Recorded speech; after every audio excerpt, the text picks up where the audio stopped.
tiene de todo, ¿no? Entonces, pues bueno, y aquí con los poquitos que estamos ahorita van a ir entrando, porque para acá en México tenemos horario laboral, entonces así como que Mm. esta Sí, parte siempre nos aquí en cambia. España son las 8 de la tarde, pero sí, sí, ya sé que en Sí, México nos cambia así un estáis. poquito siempre este horario, ¿no? Pero bueno, nosotros disfrutamos de leerlos. Estos españoles tienen una manera muy buena de escribir y bueno, nos has cautivado. Así que, Víctor, Este, bienvenida Laura, muchas gracias por aceptar la invitación y amigos de Recomiéndame un buen libro. El día de hoy tenemos el gusto que nos acompañe Laura Mas, de quien hemos estado leyendo su libro Olimpia, que bueno, a mí la verdad me dejó muy bien impresionado, el libro impactado, porque pues es uno de esos eh, personajes que todo mundo conocemos y sin embargo parece que no conocemos la historia detrás de el gran Alejandro Magno, que en realidad no trata de Alejandro, pero sí. Entonces, pues, Laura, vamos con las preguntas y sobre la marcha pues irán saliendo todas las inquietudes que tenemos a lo largo de estas semanas. Bienvenida y muchas gracias por aceptar. Bueno, antes que nada, muchísimas gracias a vosotros y vosotras por la invitación. Para mí es un honor, además, poder cruzar el charco de esta manera, ¿no? Tan cercana, a pesar de que estamos en el plano virtual, pero me siento muy arropada y os doy las gracias enormes porque para alguien como yo que está empezando haciendo trayectoria, carrera literaria, pues llegar a vosotros es de verdad inmenso. Así que gracias. Bienvenida. Marien, adelante con tu pregunta. Laura, ¿qué tal? Mira, a mí me impresionó mucho la manera en que lograste meterte en el personaje de Olimpia y describirnos todo lo que sentía, sus enojos, su gusto por mm, tener a ese hijo tan maravilloso. Mi pregunta es, ¿cómo llegó Olimpia a ti? Porque además dices que hay muy poco eh, de ella. Entonces, ¿cómo llegó a ti, Olimpia? Ujú. Mira, sobre todo fue a raíz de la escritura de mi primera novela, que también está ambientada en la Grecia clásica, eh, que se incrementó todavía más mi interés sobre esa época. Entonces, nada más acabar de publicar el primer libro, seguí ahondando, ¿no?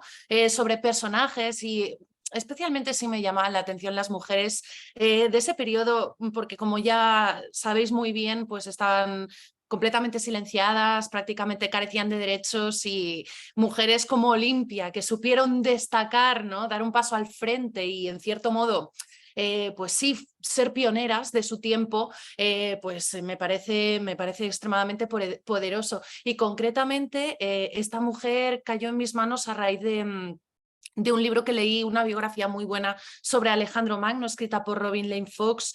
En España aquí lo han publicado la editorial Acantilado, que es maravillosa, y menciona varias veces a Olimpia, ¿no? Pero de manera también muy escueta, lo cual es también, bueno, interesante, digámoslo así.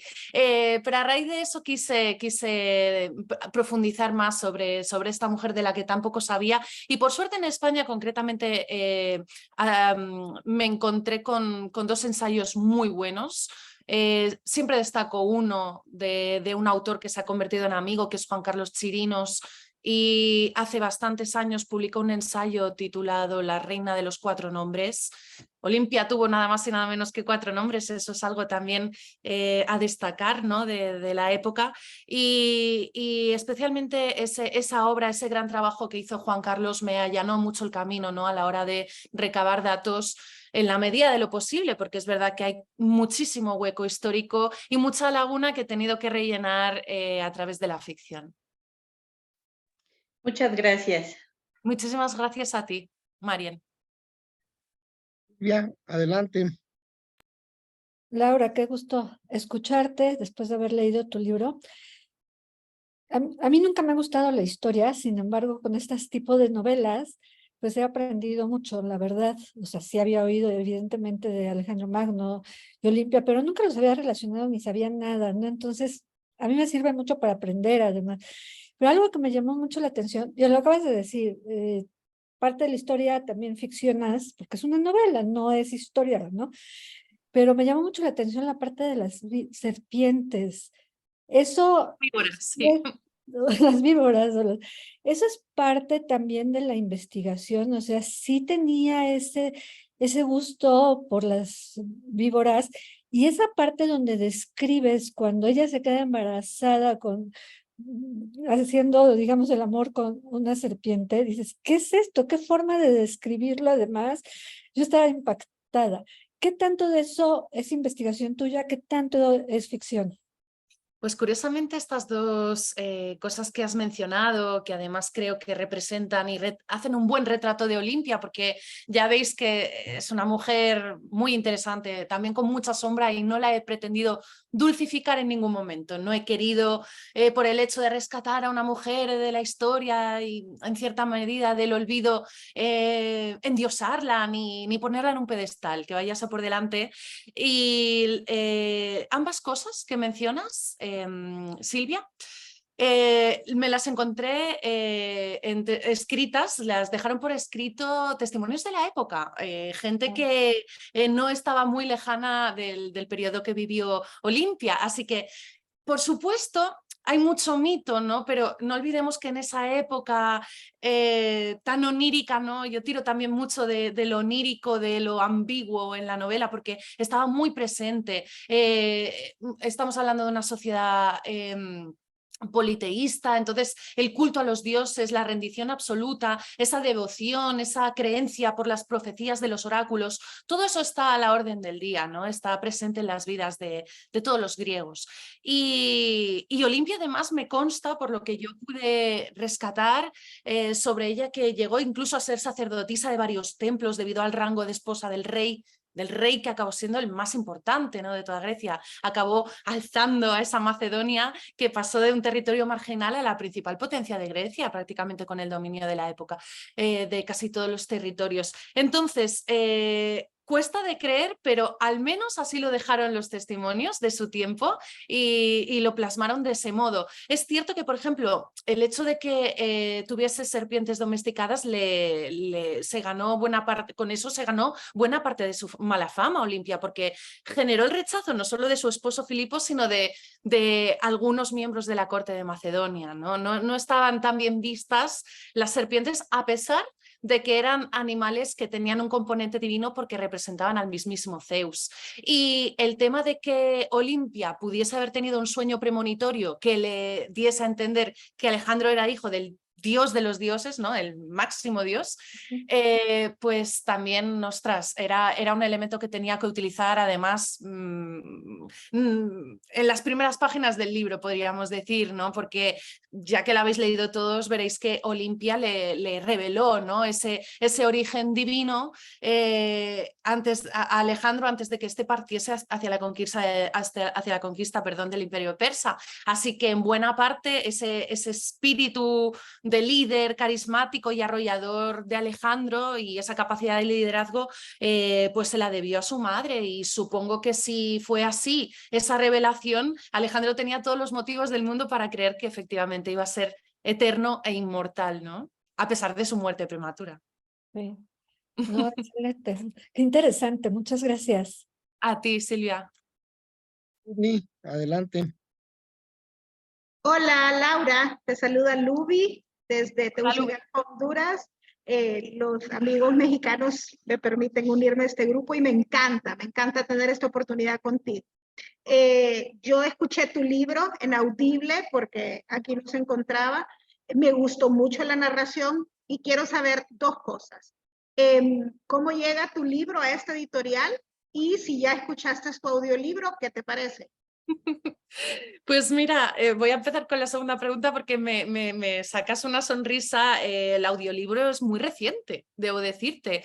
Creo que salió hace apenas un mes y medio aproximadamente, y no lo he escuchado completo, pero hay cierto pudor, me genera cierto pudor escuchar la narración que yo fui, pues eso, ¿no? Urdiendo, creando aquí en mi cabeza y luego tecleando en una pantalla, pero sí me gustó mucho la voz de la narradora, me encantó. Sí, escuché los primeros minutos. Me pareció que fluía bien y confío plenamente en el criterio de la editorial. Son unos grandes profesionales, pero para mí escuchar la narración de una novela mía es como releer un libro y debo decirte que no sé, a lo mejor tiene que pasar un tiempo para que tenga el coraje de enfrentarme a ello.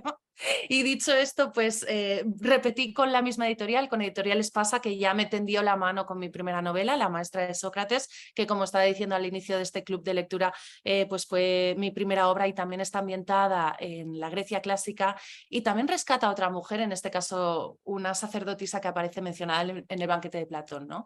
Así que bueno, la aventura con Espasa ha sido muy bonita. Y siempre les voy a agradecer lo que han hecho por mí, ¿no? El apostar por un autor novel, pues ya sabemos que más a día de hoy, con todas las obras que se publican con tantísima frecuencia, pues no es nada fácil y me siento una privilegiada. Claro, gracias. Éxitos. Muchísimas gracias a ti, Lubi. Me gusta mucho también que descubráis la obra a través de distintos canales, ¿no? No tiene por qué ser el libro, para nada, ¿no? O el ebook. Me gusta que el audiolibro está al alza y a mí me parece fenomenal también. Gracias. Ale, adelante.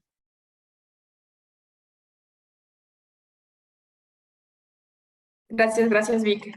Laura, me encantó tu libro. Igual no soy afecta a estas historias, estaba un poco renuente porque dije Olimpia, van a contar lo mismo, va a ser muy aburrido, pero no quería parar de leerlo, iba un poco atrasada y la verdad es que está bien padre cómo lo cuentas.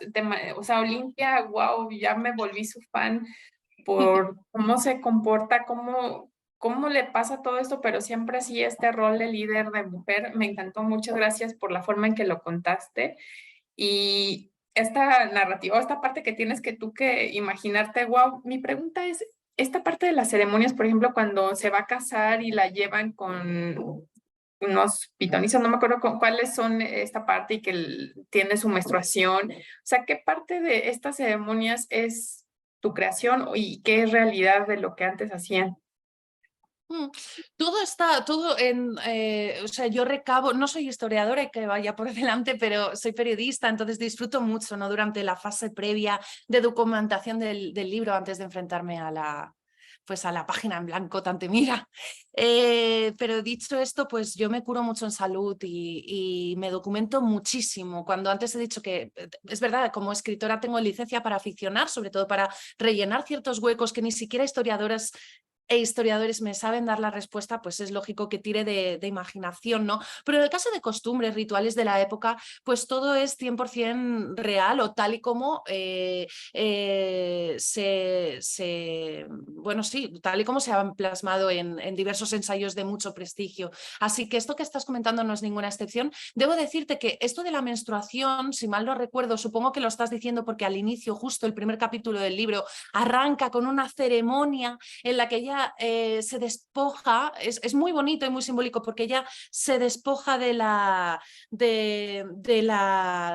niña, ¿no? Para ser mujer, pasa a la edad adulta, lo cual puede chocar porque apenas tenía 16 años, pero por aquel entonces una mujer de 16 años era eso, una mujer ya hecha y derecha, ¿no? Los tiempos iban más rápidos. Entonces, pues me pareció significativo poner que justo en ese momento, pues además con la fuerza que da el templo, ¿no? El estar acompañada por los dioses, pues decidí que tuviese la menstruación en ese momento, pero no significa que en esas ceremonias tuvieses que tener la menstruación. Esto, por ejemplo, es una cosa que decidí yo, pero no es invención, porque podría pasarle a cualquiera, ¿no? Pero bueno, hay cosas muy interesantes en cuanto a rituales y rescatando este tema de la menstruación, a los hombres les generaba también mucho respeto y rechazo. De hecho, las mujeres durante la regla pues estaban bastante aisladas. porque creían como que en cierto modo era como un mal que debían pasar en soledad, ¿no? Y también dejar toda la sangre era volverte a purificar, y el tema del embarazo también es muy interesante, ¿no? Todo el posparto larguísimo que tenían las mujeres, que tampoco podían relacionarse prácticamente ni siquiera con sus maridos, ¿no? Hasta pasados unos cuantos días en los que ya volvían a tener capacidad para socializar. No sé, son cosas que llaman mucho la atención y que yo he ido rescatando a través de libros que, pues, que me iban perfilando mucho la vida cotidiana de la época, sí. Y no te la acabas, la vida cotidiana, porque te da para muchísimo. Yo intento hacer pinceladas para darle color al libro, pero sí, en la medida de lo posible he tirado de cosas así. Sí, también como mencionas, cuando acaba de tener a su hijo y dicen que la purifican y que la bañan con agua, no me acuerdo de qué. Pues estos ritos sí están bien extraños, pero sí bastante interesantes. Oye, y Olimpia sí tenía esta capacidad, como que tenía sueños y entiendo que veía según ella el futuro. Sí, también esto es real. A ver, por lo que dicen los testimonios de su tiempo, sí, pero volvemos a lo mismo. Es real en tanto que era real para ellos, ¿no? Si ellos realmente confiaban en... Ella no era divina, Olimpia no era ni adivina, ni pitonisa, ni pitia, ¿no? Pero sí que era una persona sumamente devota y tenía algún que otro adivino de confianza al que le hacía las consultas cuando, por ejemplo, creía que podía tener un sueño premonitorio que era necesario interpretar, ¿no? Así que ella por sí misma no lograba hacer predicciones, pero entendiendo la concepción del mundo de aquel momento, pues es totalmente real y creíble para aquellos tiempos, y es fascinante, ¿no? Porque es otra manera de pensar y de pensarnos y de verse. Sí, correcto, fascinante porque olvidamos ahorita los sueños, ¿no? Pero en esos tiempos eran todo, entonces soñaba algo, iba con sus personas de confianza para que se lo tradujeran. Muchas gracias, disfruté mucho el libro. Muchísimas gracias a ti, Alejandra. Debo decir, ya para un último apunte, que los oráculos incluso podían determinar el curso de una guerra, ¿no? O decidir si se iniciaba una batalla. Así que tenían, la verdad que las mujeres estaban en una posición claramente de inferioridad, por desgracia, pero las sacerdotisas tenían privilegios por el hecho de supuestamente estar en contacto con esos dioses y ser, en cierto modo, las mensajeras, ¿no? de sus palabras. Así que las sacerdotisas eran respetadas, a pesar de ser mujeres, precisamente por eso, porque hablaban, o sea, ponían palabras al mensaje de los dioses, teóricamente. Hay libros muy interesantes sobre estos temas religiosos, de oráculos, profecías. También, por supuesto, los sacerdotes y las sacerdotisas hacían negocio de ello, porque no es de extrañar que muchísimas veces diesen respuestas muy ambiguas para no pillarse los dedos, ¿no? Si luego las cosas no iban, el curso de la historia no iba como era esperado, ¿no? Así que es súper interesante todo este tema, sí.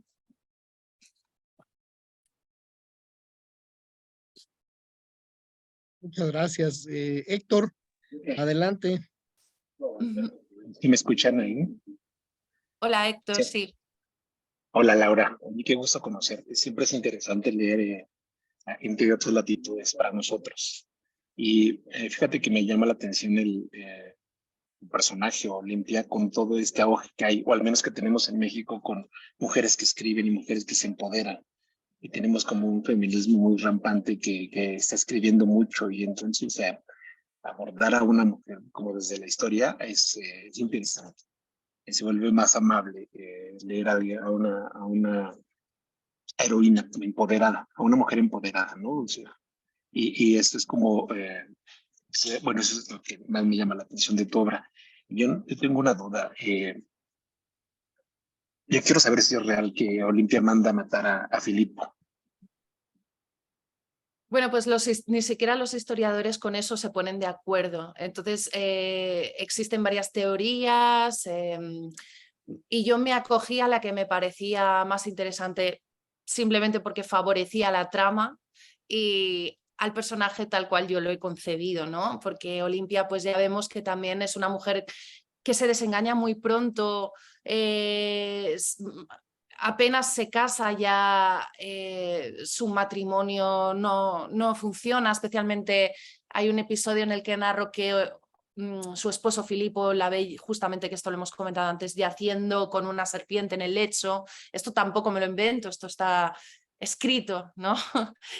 Prácticamente desde aquellos tiempos, y eso por lo visto les distanció mucho como pareja, por no decir que Filipo, como la mayoría de los hombres de aquellos tiempos, pues maltrataba a Olimpia y abusaba del alcohol, etcétera, etcétera. Entonces Olimpia no lo tuvo nada fácil, se llevó, como digo, un gran desengaño, porque no es descartable que a su manera pues le gustase Filipo. Ya sabemos que los matrimonios eran por conveniencia, pero podía estar digamos deslumbrada, ¿no? Por aquel luchador que estaba consiguiendo tantas cosas para con su reino, ¿no? Entonces la pregunta tuya era, perdona, ahora he perdido el hilo yo. Sí lo manda a matar. Sí lo mata, sí lo manda a matar.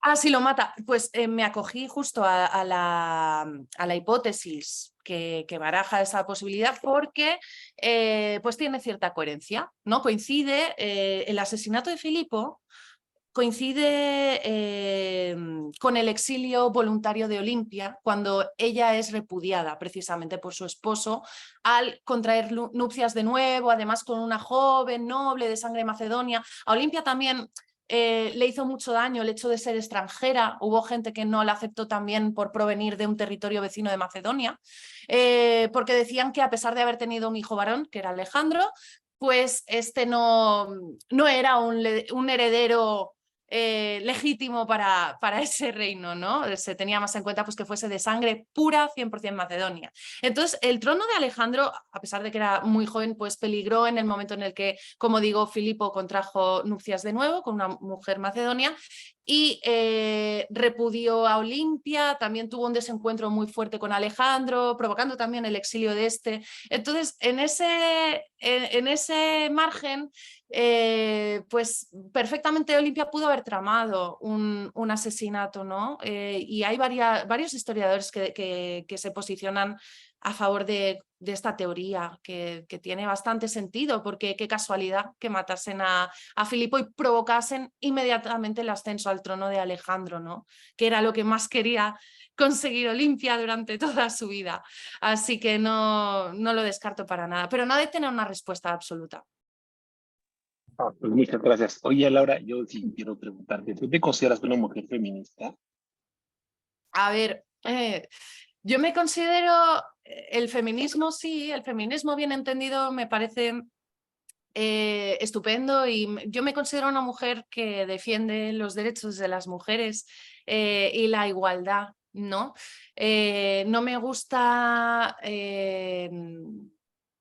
ver ciertas cosas que creo que están pervirtiendo la palabra feminismo. Como digo, el feminismo bien entendido tiene, por supuesto, todo mi apoyo, pero hay cosas que no tienen nada que ver con el feminismo, ¿no? Discursos de odio, etcétera, etcétera, con los que no comulgo nada.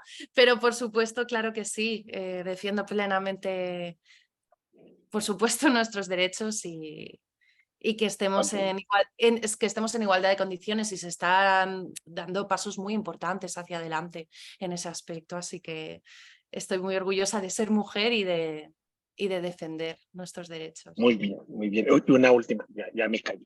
Sí, ¿Has sí. leído a estas nuevas ola de escritoras mexicanas jóvenes?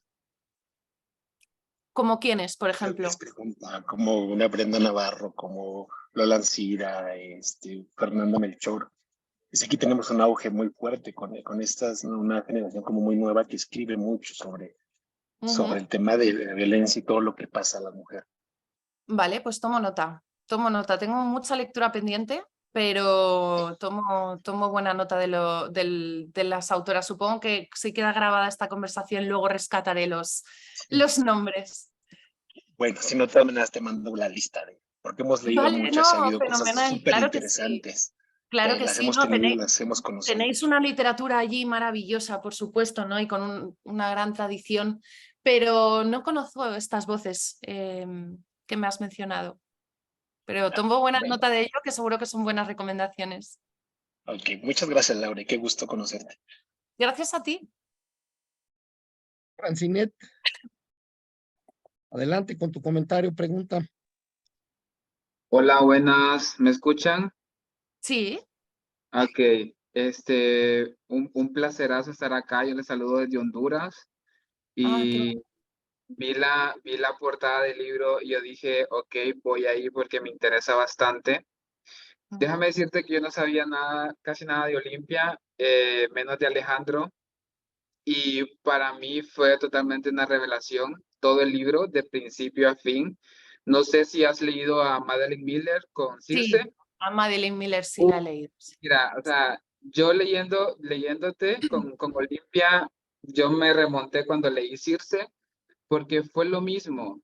Eh, o sea, me refiero al sentimiento de estar leyendo un mito griego de una manera tan casual, de una manera tan amena, algo tan fresco, porque no tengo la carga de historia, por decirlo así, pero tengo el conocimiento. Y ese conocimiento me lleva a querer buscar. Yo fui a buscar sobre Alejandro, fui a buscar sobre Cleopatra, sobre Olimpia, y yo estaba totalmente anonadado. Me encantó sinceramente la lectura y Muchas gracias. yo dije, o sea, me encanta, o sea, yo desconocía totalmente la publicación del libro.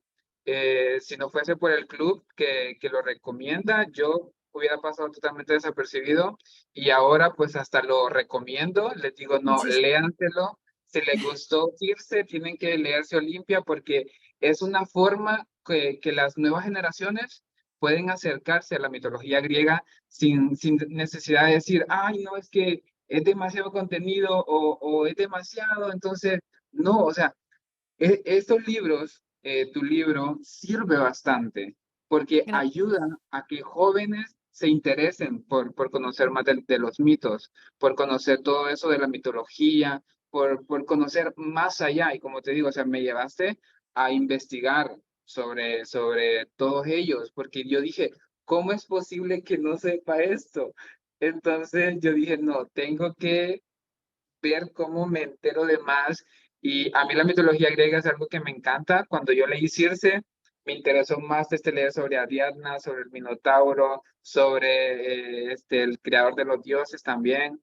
Entonces, ver que tu libro también entra en esta categoría y que es un refresh para las nuevas generaciones es como, gracias, gracias, gracias, gracias. No, gracias a ti, porque madre mía, sería para ponerte después de mi alarma matutina y darme un subidón de adrenalina por las mañanas. No, muchas gracias de corazón. Además, el mejor regalo que me puede hacer cualquier lector, cualquier lectora que aprecie mi obra o que la haya disfrutado es recomendarla. El boca a oreja es lo que más funciona y es verdad que es difícil destacar con todo lo que se publica, así que no me extraña, ¿no? Que a pesar de la fuerza de este personaje, de esta mujer, pues siga siendo muy desconocido mi libro y siga sobre todo siendo muy desconocida ella, porque bueno, es un no parar esto de novedades, de información, además en la era en la que estamos es todo abrumador, te diría, ¿no? A veces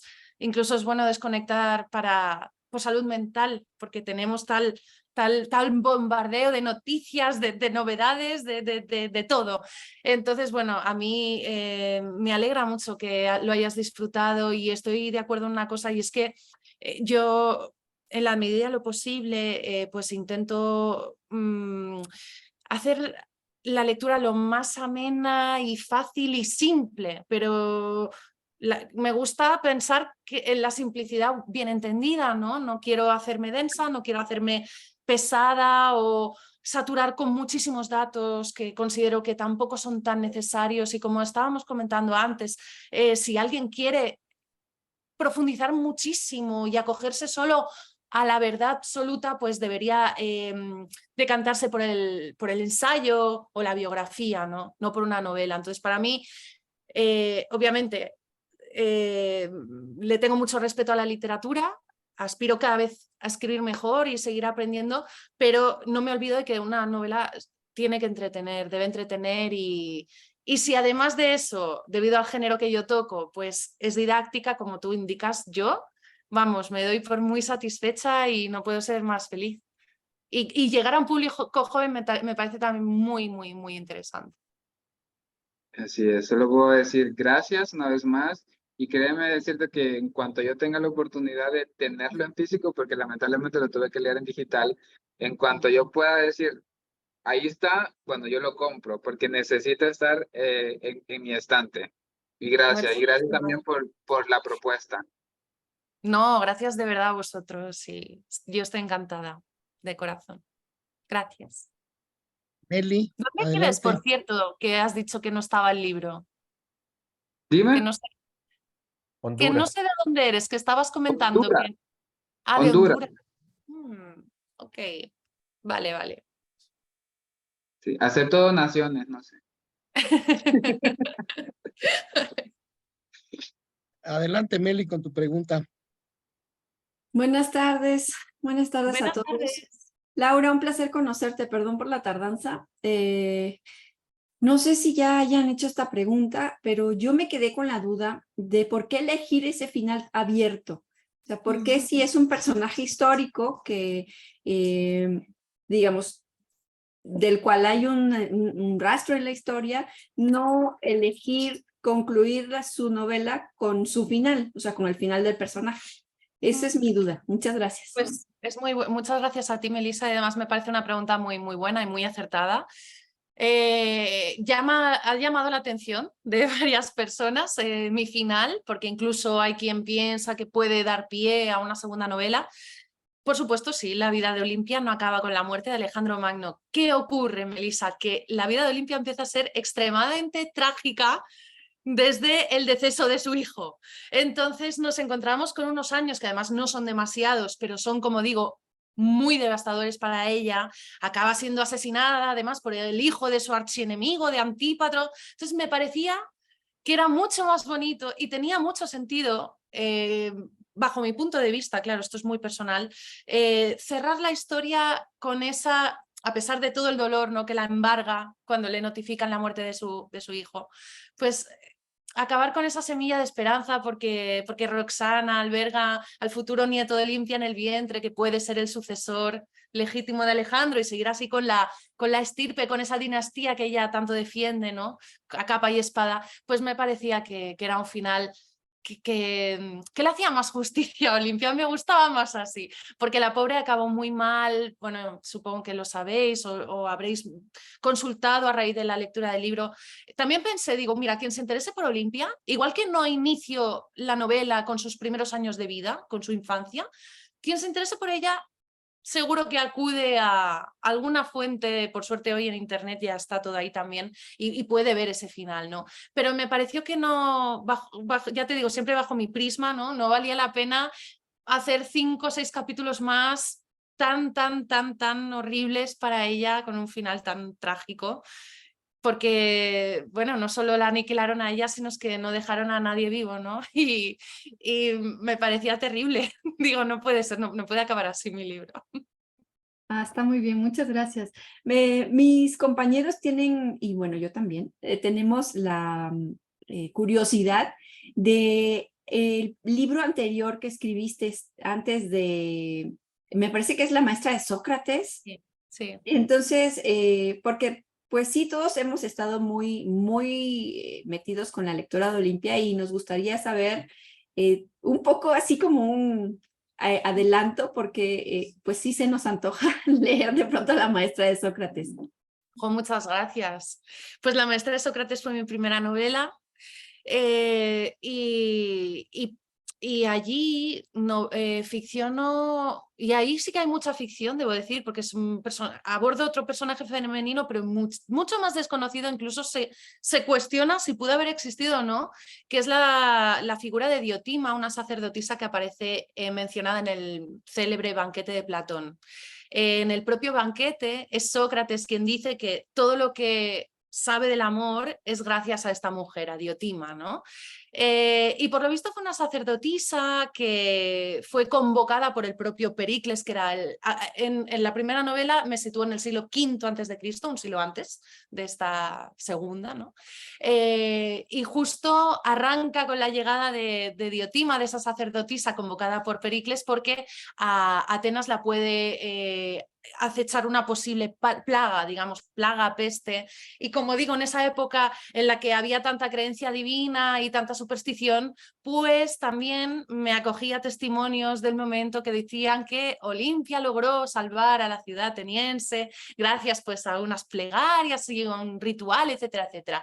Pero lo que más me interesó de esta mujer es que dio pie al concepto de amor platónico. Se ve que pudo haber inspirado su propio discurso el posterior concepto de amor platónico, que nada tiene que ver a nivel filosófico con el uso que le damos en nuestros días. Así que es una novela bastante distinta a esta que habéis leído, porque es lógicamente muy filosófica, pero sobre todo, la sostiene el diálogo entre maestra y alumno, en este caso el alumno Sócrates, un Sócrates de 30 años que está muy curtido en muchas cosas, pero que es bastante desconocedor de los misterios del eros, de este amor, ¿no? Así que le tengo mucho cariño a esa novela porque, bueno, además de ser distinta, es muy especial y tiene un mensaje del amor que creo que sigue siendo de rabiosa actualidad, porque va a sonar muy, muy manido, pero el amor no tiene, o sea, es universal, ¿no? No entiende de tiempos, de épocas, de géneros. Así que, bueno, me gusta que me hagas la pregunta y ojalá os animéis a leerla, por supuesto. No, muchísimas gracias. No sé si alguien más tiene una pregunta o Sí, vamos claro, a hacer claro que sí. segunda ronda. No, ahora sí que falto yo y Albert, pero bueno, a mí Preguntadme también me todo lo que gustó queráis, mucho y bueno, yo he leído algo no puedo decir que mucho de la mitología griega, sí conozco y a lo largo de los años he leído, pero me llama mucho la atención cómo fuiste entrelazando lo que es la historia, la que conocemos, con todos esos mitos griegos, ¿no? Porque finalmente Alejandro se acabó convirtiendo él mismo en un mito, ¿no? Cómo fue cambiando, cómo nunca regresó, se quedó por allá y fue cambiando, aquí lo mencionas en la novela, se fue convirtiendo en un extranjero y adoptó las costumbres orientales. ¿Cómo pudiste separar por un lado?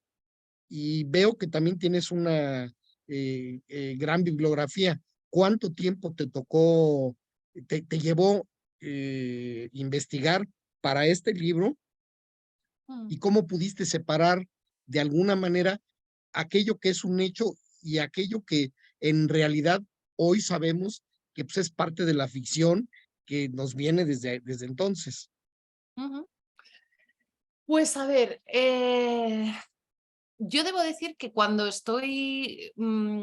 podido permitirme, gracias al apoyo de mi editorial, el estar plenamente centrada en la escritura cuando ya sé hacia dónde ir y en este caso qué personaje abordar.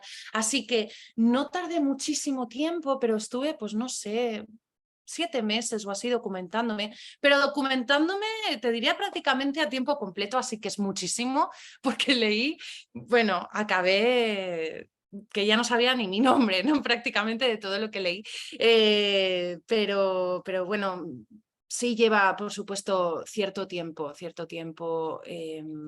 no solo recopilar datos, sino filtrar, ¿no? La información que vas recibiendo. Yo creo que es muy importante cuando vas armando una novela, tenga la trama que tenga, pues ser muy selectivo, ¿no?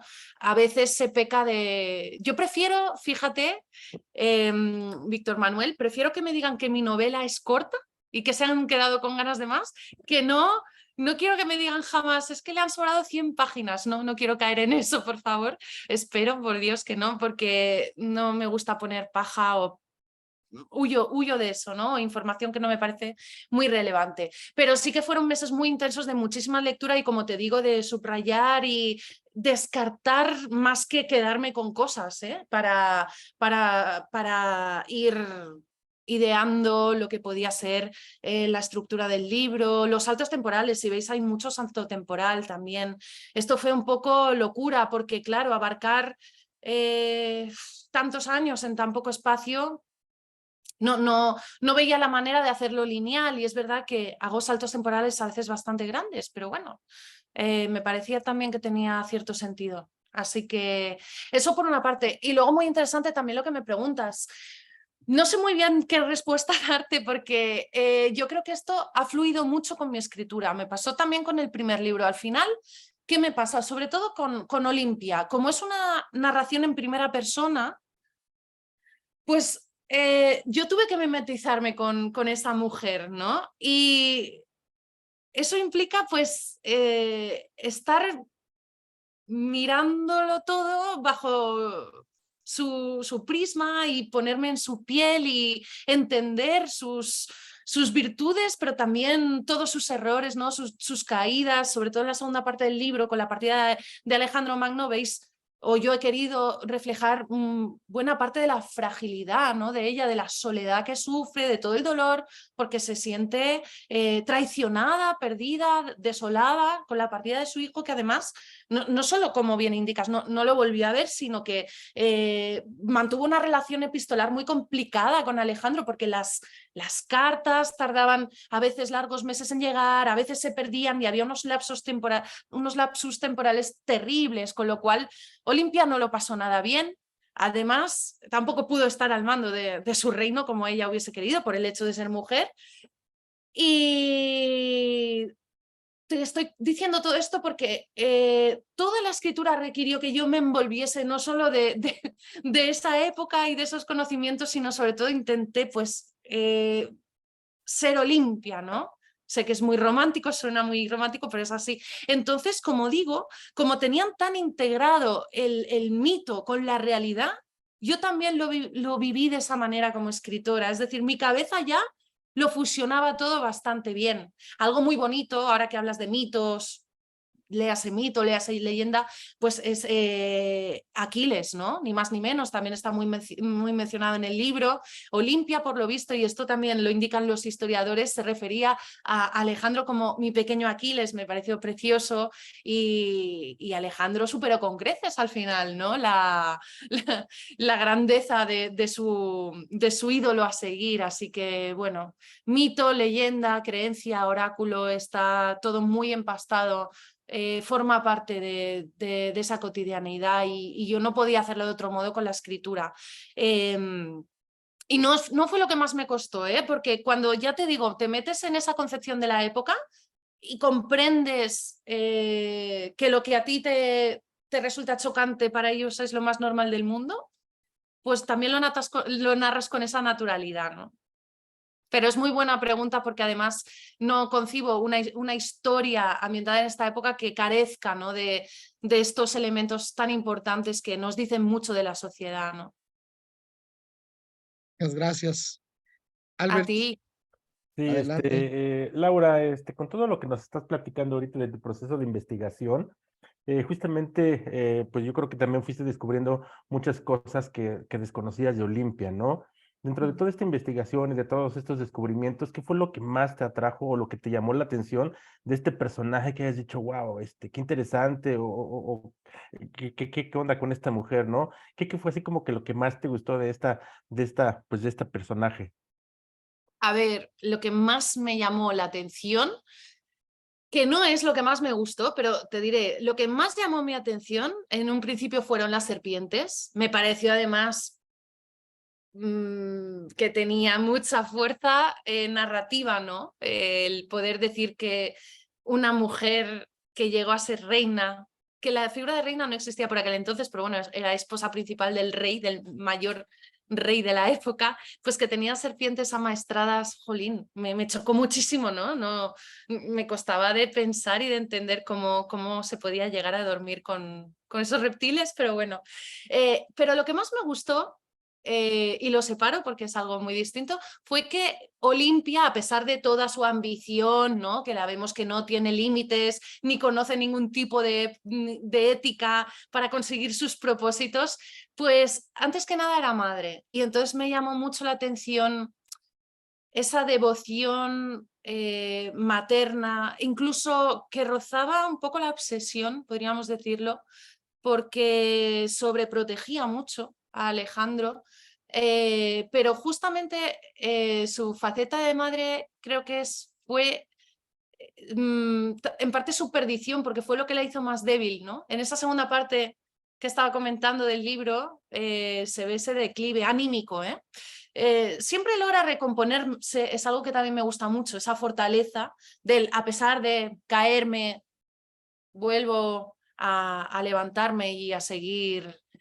con mis objetivos, ¿no? Pero el hecho de que antes de esposa de un rey, hija de reyes, que también lo fue en el territorio vecino en el que nació, en Epiro, pues era madre, y eso me parece precioso, porque también choca con esa imagen que podemos tener más fría de Olimpia. Vemos que es capaz incluso de asesinar a bebés, ¿no? Por el hecho de que no peligre el trono de su hijo cuando éste alcanza, pues eso, el reinado de Macedonia.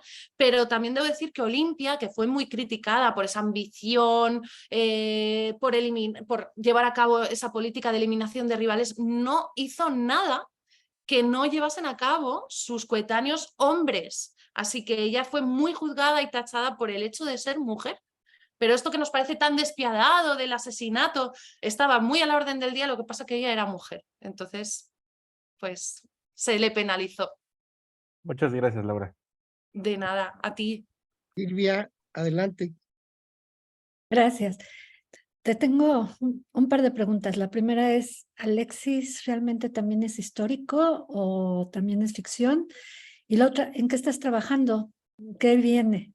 Muy bien, muchas gracias. Mira, genial que me lo digas, porque a veces hay gente que se lleva decepción, pero de las poquitas cosas, de las poquitas cosas que son 100% invención mía, es Alexis, el personaje de Alexis. De hecho, no hay constancia de que Olimpia tuviese amantes, pero básicamente porque iba su vida en juego. Es decir, si hubiesen descubierto que ella se veía con otros hombres, incluso después del deceso de su esposo, la podían asesinar tranquilamente o hubiese también, o tuviese que haberse ido al exilio, es decir, estaba muy penado.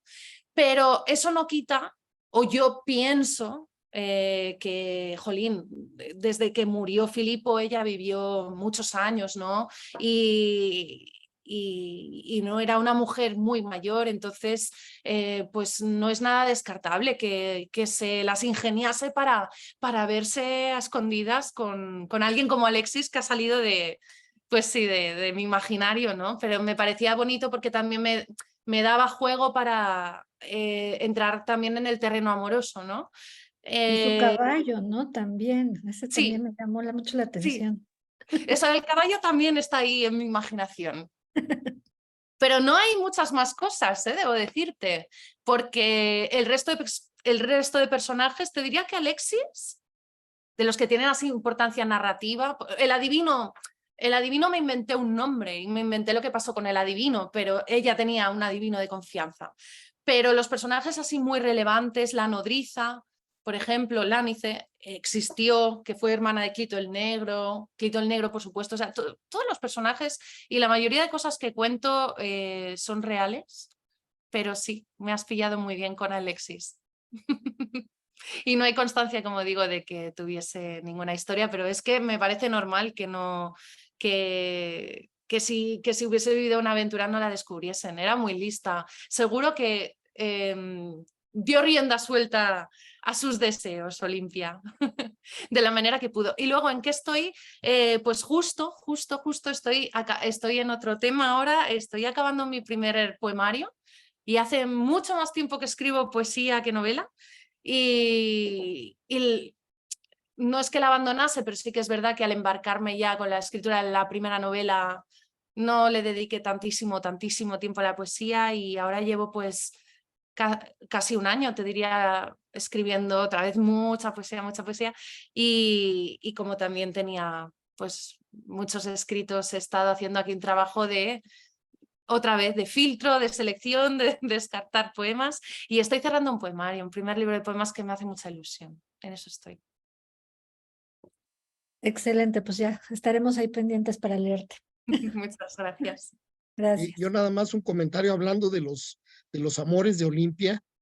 Me parece que resuelves muy bien la paternidad de Alejandro, porque yo me estuve leyendo y digo, bueno, algunas fuentes son más confiables que otras en internet, pero eso de que llegó Zeus y todo eso, pues obviamente no es tan creíble. Sin embargo, para la época seguramente pues lo creyeron y lo convenció. Pero también mencionas al faraón egipcio que llega ahí asilado en la corte y lo presentan como un mago, como un que parece que en realidad pues era el padre de Alejandro, y que por eso cuando llega a Egipto pues lo toman como el que regresa, Salvador. ¿no? Su rey verdadero, ¿no? Entonces, me parece a mí muy, muy bien cómo lo resuelves. Pues muchas gracias. La verdad es que no fue fácil, pero volvemos a lo de antes. Creo que era lo que, bajo mi punto de vista, era lo que tenía más sentido.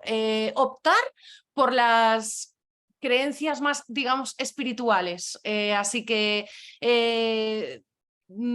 además es que no me está... Es curioso porque justo lo que me podría haber inventado más, o lo que aparentemente suena más inverosímil, es lo que yo me encontré escrito así, de esa manera. El sueño que yo narro al principio de la novela, con esa profecía de que Zeus va a ser el padre de Alejandro Magno, eso prácticamente es que es calcado a lo que leí. Le cambié un poco las palabras, pues un poco más poético, pero me lo encontré así escrito, fascinante, con ese mismo rigor y detalle, ¿eh?